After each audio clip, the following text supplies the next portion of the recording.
Queen Camilla is the Queen Consort of the United Kingdom. She outranks every woman in Britain except the monarch himself. By the iron laws of royal hierarchy, she should have access to the finest, most historic jewels in the entire royal vault. And she does, to most of them, but not all of them. There is a quiet, stunning pattern hiding in plain sight across the last decade of royal appearances. Piece by piece, jewel by jewel, some of the most historically significant items in Queen Elizabeth II's private collection have skipped over the current Queen Consort entirely, and landed, with deliberate precision, on the wrists, ears and neck of Catherine, the Princess of Wales. This is not an accident. This is not a coincidence. And if you know what to look for, it tells you everything about where the true heart of the House of Windsor is being placed. Today, we are examining the specific pieces that followed this exact path. Each one has its own history, its own gemstones, and its own story of how it came to rest on Catherine instead of Camilla. Let's begin. In May 1975, Queen Elizabeth II made a 6-day state visit to Japan. The Japanese government presented her with a collection of the finest cultured pearls in the country's tradition.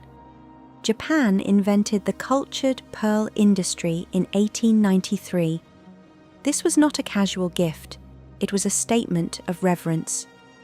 Queen Elizabeth then commissioned Garrard and Company, the crown jeweller, to set those pearls into the 4-row Japanese pearl choker.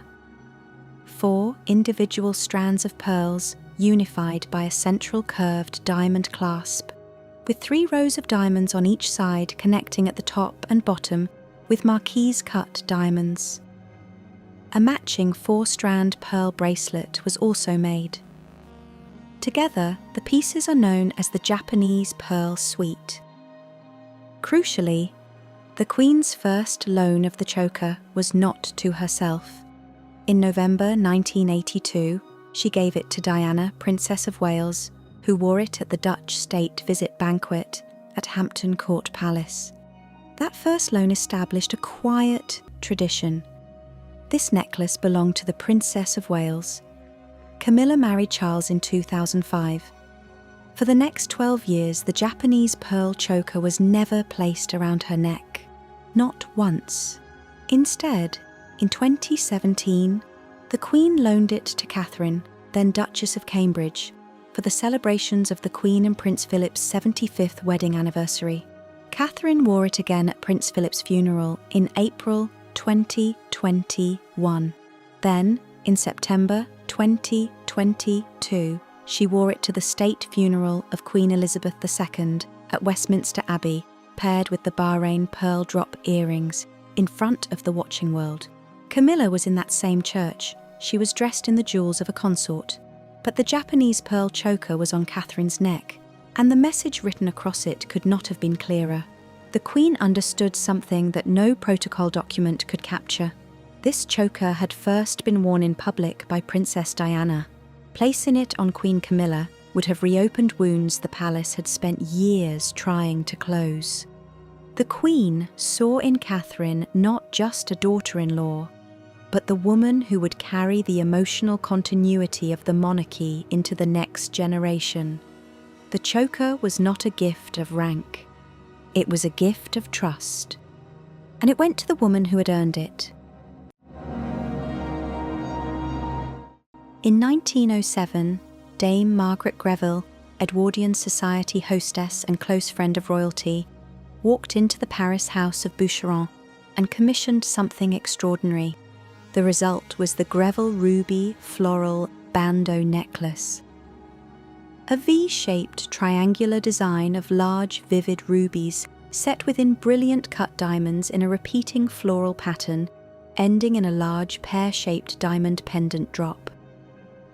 Remarkably, it is believed Dame Margaret herself was never photographed wearing it. When she died in 1942, she bequeathed her jewellery collection to Queen Elizabeth, the Queen Mother, with a handwritten note: "I leave my jewels to Her Majesty Queen Elizabeth, with my loving thoughts. The collection arrived in a black initialed trunk that caused a media sensation. The ruby necklace was inside. The Queen Mother passed it to her daughter as a wedding gift in 1947, and Queen Elizabeth II wore it through the 1950s before it disappeared into the vault for approximately 30 years. Then came July 2017.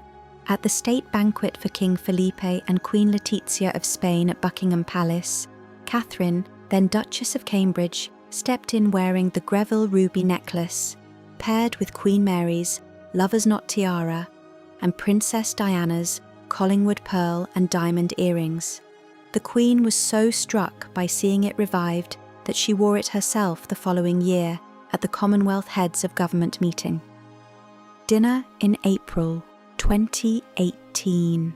Her first appearance in it in over 3 decades. Camilla had been Duchess of Cornwall for 12 years before that banquet. She was never seen in this necklace. It was Catherine who brought it back to life. And Catherine the Queen chose to trust with its revival. The reason matters. The Greville ruby is not a politically charged piece the way the Lover's Knot is. It carries no direct association with Diana, so why not Camilla? Royal observers and jewellery historians have pointed to a consistent pattern in how the Queen managed the Greville collection. Camilla received the grand, imposing pieces, the honeycomb tiara, the festoon necklace, the kind of armour that projects authority. But the finer, more intimate pieces of colour and artistry, the ones that reward a closer look, went to Catherine. The Queen appeared to see Catherine as a woman with both the taste and the public platform to bring sleeping jewels back to relevance. She was right. Catherine's appearance in the ruby necklace made global headlines. It was a masterclass in royal curation, and the Queen had chosen her curator carefully. Not every significant royal bypass involves a necklace or a tiara. Some of the most telling moments happen at ear level. The Queen Mother's sapphire and diamond fringe earrings are a masterpiece of Art Deco design, though their precise maker and date of origin have never been formally documented. What is known? The Queen Mother was first photographed wearing them in the 1960s, and they became a fixture of her collection for decades. Each earring attaches with a round, brilliant-cut diamond stud, connected by 3 diamonds, in a brilliant baguette formation, to a large emerald-cut sapphire framed by diamonds of multiple sizes. Below the sapphire, 5 individual strands of stones hang in a fringe, creating a cascade of deep blue and white that is impossible to miss across a state banquet room. Queen Elizabeth II inherited the earrings after the Queen Mother's death in 2002. They then sat largely unworn in the vault, until Catherine, then Duchess of Cambridge, debuted them at a gala at the Victoria and Albert Museum in October 2015. She subsequently wore them for the US State Banquet at Buckingham Palace in June 2019, alongside Queen Mary's Lover's Knot tiara, and at her Together at Christmas Carol concert at Westminster Abbey in December 2021. Queen Camilla, across all her years as Duchess of Cornwall and now as Queen Consort, has never worn these earrings. Not once. The earrings that draw a direct line from the Queen Mother's jewellery box to the future. Queen's ears skipped the woman standing between them entirely. A living sapphire thread connecting 3 generations and deliberately missing one. The reasoning here is both personal and political. To place the Queen Mother's own personal earrings on Queen Camilla's ears would have felt, within the palace, like a betrayal of that unspoken grief. Catherine, by contrast, represented everything the Queen Mother would have hoped for in a future queen. Composed, devoted to duty, beloved by the public, and a mother to the direct heirs of the throne. Giving Princess Catherine the Queen Mother's sapphires was an act of lineage. It was the Queen saying, "This is who we were, And this is who we are becoming. If any jewel embodies the complexity of what has been happening in the royal vault, it is this one. The Lover's Knot tiara was commissioned in 1913 by Queen Mary, who asked Garrard, the crown jeweller, to replicate a tiara she had long admired but could not inherit. She dismantled several of her own pieces, including contributions from the Ladies of England tiara and pearls from the Girls of Great Britain and Ireland tiara, and built her version from the ground up. The result is 19 diamond archways, each capped with a diamond lover's knot bow, with 19 hanging pear-shaped Baroque pearl drops suspended below, all set in platinum on brilliant cut and rose-cut diamonds. Experts estimate its value between $2 million and $4 million, though it is considered genuinely priceless. Queen Mary left it to Queen Elizabeth II in 1953, who wore it frequently before gifting it to her new daughter-in-law Diana, Princess of Wales, in 1981. Diana wore it constantly, at state banquets, on royal tours, in photographs that defined her public image. Despite finding it notoriously heavy, she wore it with such elegance that the tiara became inseparable from her. When the divorce came in 1996, the tiara was returned. After Diana's death in 1997, it went back into the vault. When Camilla married Charles in 2005, she became the Princess of Wales by constitutional right. The tiara most closely associated with that title was legally hers to borrow. She never touched it. The Queen's prohibition was silent but absolute. Placing the Lover's Knot on Camilla would have been politically catastrophic. For a decade, it sat in the dark. Then came December 2015. Catherine debuted it at the diplomatic reception at Buckingham Palace. It has since become her most worn tiara, appearing at state banquets, diplomatic receptions, and royal tours worldwide. The tiara did not travel to the woman with the higher title. It travelled to the woman with the deeper public trust. And that distinction was entirely the Queen's doing. Elizabeth II was a student of public sentiment in a way that few monarchs have been. She understood that the Lover's Knot was not simply jewellery. It was a cultural object, loaded with the memory of Diana and the emotions of an entire generation. For Camilla to wear it would have triggered a public backlash that could have damaged the monarchy itself. But Catherine was the answer to that problem. She had spent years quietly rebuilding public confidence in the institution. She had none of the baggage and all of the goodwill. By placing the tiara on Catherine's head, rather than letting it gather dust indefinitely, the Queen achieved something elegant. We end with the most personal piece on this list. Not the most spectacular, but possibly the most revealing. Queen Elizabeth II's three-strand pearl necklace was commissioned by the Queen herself in 1952, the first full year of her reign. She assembled it from graduated pearls drawn from the family collection, fitted with a diamond clasp of 3 rows of brilliant cut diamonds echoing the 3 rows of pearls. Unlike pieces inherited or gifted, this necklace was built entirely by her own hand and for herself. She wore it everywhere.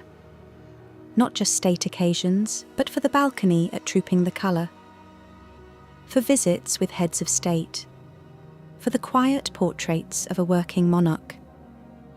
In her final official portrait, taken at Windsor Castle before the Platinum Jubilee in 2022, she sits in a pale blue dress, the 3 strands of pearls at her throat. Weeks later, she was gone. In the mourning period that followed, Catherine, now the Princess of Wales, appeared at the Commonwealth luncheon at Buckingham Palace on September 17th 2022 wearing that same 3-strand pearl necklace, paired with the Bahrain pearl drop earrings. She wore it again 2 days later for the committal service. It was not worn as a state jewel. It was worn as a statement of love. Camilla carried the grandeur during those mourning days, as was her duty. But the intimate pearl necklace, the one the Queen had commissioned for herself and worn for 7 decades, was on Catherine's neck. The most personal piece found its most personal recipient, and in doing so, it completed what every other piece on this list had been quietly constructing. The Queen's vault was not simply inherited, it was directed. And Catherine, the Princess of Wales, is where it was pointed. These are not coincidences. They are instructions written in diamonds and pearls. Queen Camilla holds the title of Queen Consort today. But the jewels of the heart, the jewels of the future, and the jewels of Elizabeth's legacy, they are sitting in Catherine's jewellery box. And they are telling us exactly what comes next. If this video gave you something new to think about, drop your thoughts in the comments below. Which piece surprised you the most? Which bypass do you think was the most deliberate? And if you want to go deeper into the royal vault, the stories, the gems, the power moves hidden in plain sight, hit subscribe right now and ring the notification bell. We cover this world every week, and there is so much more to uncover. Thank you for watching. See you in the next one.